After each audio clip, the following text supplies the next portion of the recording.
नमस्कार विद्यार्थी मित्रों, आप सभी का स्वागत करते हैं मौर्य क्लासेस में। विद्यार्थी मित्रों, ऑलरेडी हम क्लास 10th मैथमेटिक्स जिसके अंदर बच्चों चैप्टर नंबर जो 5 है समांतर श्रेणी, आज के लेक्चर में बच्चों में किताब के अंदर जितने भी एग्जाम्पल है, जितने भी उदाहरण हैं, उन सारे उदाहरणों को हम क्या करेंगे, बारी बारी से 1 बाय 1 बार करके हम लोग अच्छी तरीके से सारे उदाहरणों को समझेंगे। और साथ में बच्चों मैं आपको प्रैक्टिस के लिए उससे रिलेटेड कुछ क्वेश्चन भी दूंगा, जिससे आप वो क्वेश्चन को प्रैक्टिस कर सकते हो। ठीक है बच्चों, आई होप आपको यहाँ तक की बातें समझ में आ गई हो। और अगर अभी तक आपने हमारे चैनल को सब्सक्राइब नहीं किया है तो सब्सक्राइब करके रखना। इससे एक बेनिफिट ये होगा बच्चों कि आपको मैं कोई भी वीडियो बनाऊंगा सबसे पहले नोटिफिकेशन आप सभी के पास आएगा। और जो बच्चे अभी भी तैयारी नहीं कर रहे हैं या किसी भी सब्जेक्ट्स में डाउट है या कंफ्यूजन है, बिंदास बेफिक्र होकर के आप मुझे कमेंट करो, मैसेज करो, उस टॉपिक पे वीडियो में जरूर बनाऊंगा।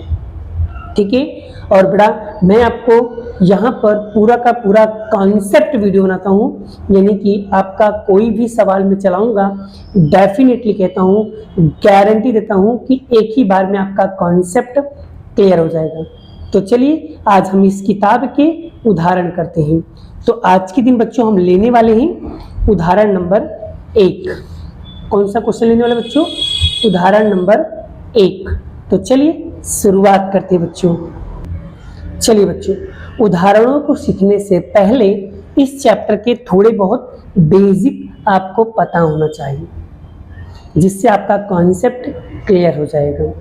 तो बच्चों इस चैप्टर में सबसे पहले ए का मतलब समझ लो। ए का मतलब होता है बच्चों प्रथम पद। क्लियर हुआ? जिसमें पहला पद होता है वही हमारा ए होता है। डी को हम बोलते हैं बच्चों सार्वंतर। तो डी कैसे निकाला जाता है? तो डी का सूत्र है बच्चों डी बराबर A2 माइनस A1। ठीक है। आगे बात करते हैं बच्चों, जिस भी सवाल के अंदर आपको ये वर्ड दिखाई दे, जिस भी सवाल के अंदर बच्चों आपको ये वाला वर्ड दिखाई दे, वह पद आपको हमेशा बच्चों an वाला सूत्र लगाना है। कौन सा सूत्र लगाओगे? an वाला सूत्र लगाओगे, यानी an बराबर a प्लस n माइनस यहाँ पर आएगा d। ये वाला सूत्र आपको लगाना रहेगा। Clear concept? आगे मैं आपको कुछ नोट्स बता रहा हूँ बच्चों, ये नोट को आपको बहुत ही अच्छी तरीके से समझना है। जैसे कि तीसरा पद बराबर, तीसरा पद लिखा हुआ है तो उसका मतलब होता है A3। चौथा पद लिखा हुआ है उसका मतलब होता है A4। अब वहाँ 5वां पद लिखा हो, दूसरा पद लिखा हो, 10वां पद लिखा हो, 11वां पद लिखा हो, 17वां पद लिखा हो, कुछ भी लिखा हो, तो इसी तरीके से आपको लिखना है। तो बच्चों जब भी कभी A3 लिखोगे ना, तो A3 का जो शॉर्टकट फॉर्मूला होता है वो कैसे निकाला जाता है वो भी देख लो। जैसे A3 बराबर A का A लिखेंगे प्लस 3 है तो 1 कम करेंगे, कितना हो जाएगा 2, और यहाँ पर लिख देंगे D। अगर मान लो A4 बनाना है तो A4 का बनाना है सूत्र कैसे लिखेंगे? A प्लस 4 में से 1 कम करेंगे यानी 3D। ये देखो बन गया। अगर मान लो A5 बनाना है तो इसका सूत्र क्या बनेगा? A प्लस 1 कम करेंगे क्या होगा? 4D। तो ये देखो इस तरीके से बच्चों आप छोटा मोटा फॉर्मूला बना सकते हो। ठीक है। आगे बढ़ते बच्चों, या तो जिस सवाल के अंदर बच्चों योग लिखा हो तो आपको बच्चों एसिन का ही फॉर्मूला लगाना होगा। अब आपके मन में क्वेश्चन आ रहा है कि सर एसिन की तो 2 फॉर्मूला है, एक बड़ा वाला, दूसरा छोटा वाला। अब बच्चों बड़े वाले का मैंने एक नाम रखा हुआ है।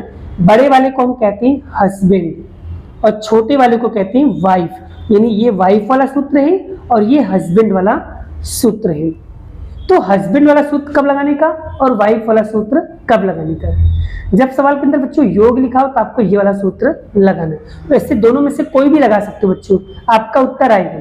लेकिन कंडीशन होता है बच्चों, ये छोटा वाला सूत्र तभी लगेगा बच्चों जिस सवाल के अंदर आपको लास्ट पद, अंतिम पद या an की वैल्यू दी होगी, उसी सवाल में बच्चों आपको छोटा वाला सूत्र लगाना है, नहीं तो हमेशा बड़ा वाला ही लगेगा। अब जिस सवाल के अंदर बच्चों plus plus plus minus minus minus या प्लस माइनस दिखेगा तो आपको कंपलसरी बच्चों इतने स्टेप में आपको सवाल को सॉल्व करना है, मतलब करना है। जैसे स्टेप 1 में आपको ए और डी निकालना है, स्टेप 2 में आपको बच्चों an का ही सूत्र लगाना है। क्रम आगे पीछे नहीं चलेगा बच्चों, जैसा स्टेप बता रहा हूँ इसी स्टेप में फॉलो करोगे, गारंटी बच्चों आपका कॉन्सेप्ट क्लियर हो जाएगा। तो पहला स्टेप ये है, दूसरा स्टेप ये है, और तीसरा स्टेप में हमेशा वाइफ वाला सूत्र लगाने का एसएन वाला फॉर्मूला ही लगाना है बच्चों। एन का मतलब होता है एल, एल मतलब लास्ट टर्म, अंतिम पद भी होता है। क्लियर हुआ बच्चों? चलिए एक एग्जाम्पल कराते हैं और उसी एग्जाम्पल से सवालों को सीखेंगे। चलिए बच्चों अब हम करेंगे दूसरा एग्जाम्पल। ऑलरेडी हमने एक एग्जाम्पल करवा दिया था और कुछ होमवर्क भी दिया था बच्चों। अब हम करेंगे उदाहरण नंबर 2। तो क्या लिखा हुआ है, संख्याओं को निम्नलिखित सूचियों में से कौन कौन से एपी नहीं है, यदि इनमें से कोई एपी है तो उसका अगला 2 पद निकालना है। अगर एपी होगा तो उसके आगे के 2 टर्म्स निकालना है, अगर एपी नहीं होगा तो वहीं पे सवाल को पूरा कर देना है। लेकिन ये करेंगे कैसे, तो 4 क्वेश्चन है, चारों में से कोई एक क्वेश्चन मैं आपको करवा देता हूँ। जैसे मान लो पहला क्वेश्चन लेता हूँ, तो चलिए तो यहाँ पे लिखता हूँ 4, 10, 16 और 22। तो सबसे पहले बच्चों यहाँ पर हम निकालेंगे। कैसे निकालोगे, तो सबसे पहले बेटा हमको समांतर श्रेणी पता करने के लिए हमको यहाँ पर जो आपको बता रहा हूँ डी सारवंतर की मदद से बेटा हम पता कर पाएंगे एपी है या नहीं। तो उसके लिए क्या करना पड़ेगा, तो पहले A2 माइनस A1, ये डी होता है बच्चों, ठीक है। तो A2 कितना है बच्चों, A2 है 10 माइनस कितना है 4, तो 10 में से 4 माइनस करेंगे तो 6, तो ये पहले आ गया। एक और चेक कर लेते बेटा, तो अब निकालिए A2 माइनस 1 था ना, तो लिखेंगे अब A3 माइनस A2, तो A3 कितना बच्चों 16 माइनस 10, तो यहाँ पर माइनस करेंगे कितना आएगा 6, इसमें भी 6 आ रहा है। एक और चेक कर लेते, चलिए A4 माइनस A3 कितना है बच्चों 22 है, तो 22 माइनस 16 करेंगे कितना आएगा 6 आ गया। तो यानी कि सब में 6 आ रहा है, तो जब इसका मतलब ये है बच्चों ये एपी है, तो यहाँ पर हम लिखेंगे एपी है, ये 6 तो बच्चों इसके आगे के 2 टर्म निकाल, मतलब ये एपी है, सब में 6 आ रहा है, मतलब ये एपी है। तो बोल रहे हैं कि 22 के आगे के 2 टर्म निकाल रहे हैं। तो जब भी कभी 22 के आगे का 2 टर्म बोले ना बच्चों, तो 22 जो लास्ट टर्म होगा ना, लास्ट टर्म में जो आपने निकाला सारवंतर उसके अंदर 6 प्लस करना है।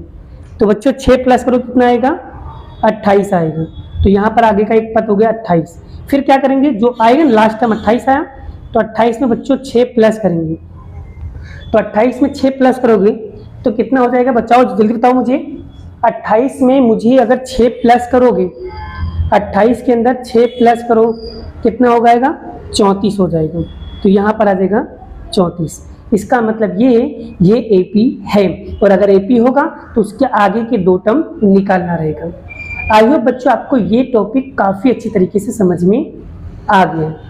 अगर आपका कॉन्सेप्ट नहीं क्लियर हुआ तो एक क्वेश्चन और प्रैक्टिस करवा देता हूँ, ठीक है। चलिए टेंशन नहीं लेने की, एक एक कॉन्सेप्ट को क्लियर करो। चलिए जैसे कि 1 है, फिर -1 है, फिर -3 है, फिर -5 है, ठीक है। चलिए कैसे शुरू करते हैं, देखिए बेटा लिखेंगे फिर से A2 माइनस A1। A2 कितना बच्चों -1, और इधर माइनस का माइनस, इधर क्या लिखा है 1, और माइनस माइनस का जो बच्चों 2 हो जाएगा।